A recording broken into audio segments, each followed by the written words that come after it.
మీరందరూ అనాలని చెప్పిన ఇంతమందికి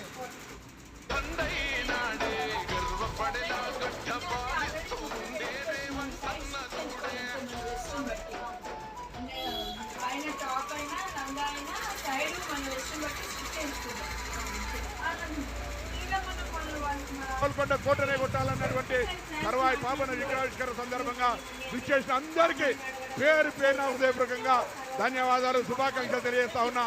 ఈ స్ఫూర్తి రాష్ట్రంలో బహుజనుల ఐక్యతకు, బహుజనుల అభివృద్ధికి, బహుజనుల ముందరకు పనికి రావాలని ఆకాంక్షిస్తూ గౌరవనీయులు పిసిసి అధ్యక్షుడు సర్వై పాపనాటి మహానుభావుడి యొక్క అంత గొప్ప విగ్రహం హైదరాబాద్లో పెట్టినారంటే కాంగ్రెస్ ప్రభుత్వానికి, రాష్ట్ర ముఖ్యమంత్రికి ధన్యవాదములు.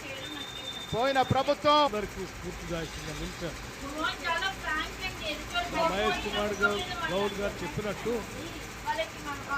కొడితే గోల్కొండ కోటనే కొట్టాలి అని చెప్పి మరి అక్కడ నుంచి అనేక చిన్న చిన్న కోటలు ఆనాడు పిసిసి అధ్యక్షుడిగా నేను, కార్యనిర్వాహక అధ్యక్షుడిగా మహేష్ గౌడ్ గారు గాంధీ భవన్ ని నిరంతరం కార్యకర్తలకు అందుబాటులో ఉంటే నేను మంత్రి గారు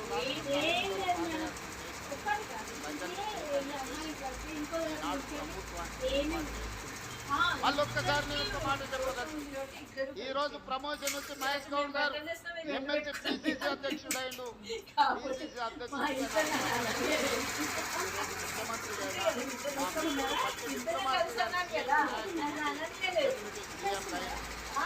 ఆది మహేష్ గౌడ్ కాంబినేషన్ 2023 కాదు 2029లో మళ్ళీ ఇక్కడ ప్రభుత్వాన్ని ఏర్పాటు చేస్తాం.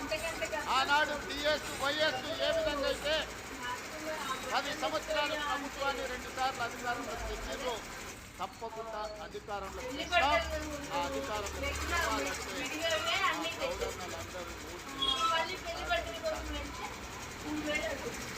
గ్రామాలలో ఆనాటి ప్రభుత్వం బర్రెలు గొర్రెలు పెంచుకోండి, చేపలు పట్టుకోండి, చెప్పులు కుట్టుకోండి, లేకపోతే చీరలు పౌరన్నలు కళ్ళు తీయండి అని చెప్పి చేపలు, బర్రెలు, చెప్పులు, లేకపోతే చెట్లు, లేకపోతే మిగతా వృత్తులు మనలు చేసుకోమన్నారు. ప్రభుత్వం వీటికే మనల్ని ప్రోత్సహించారు.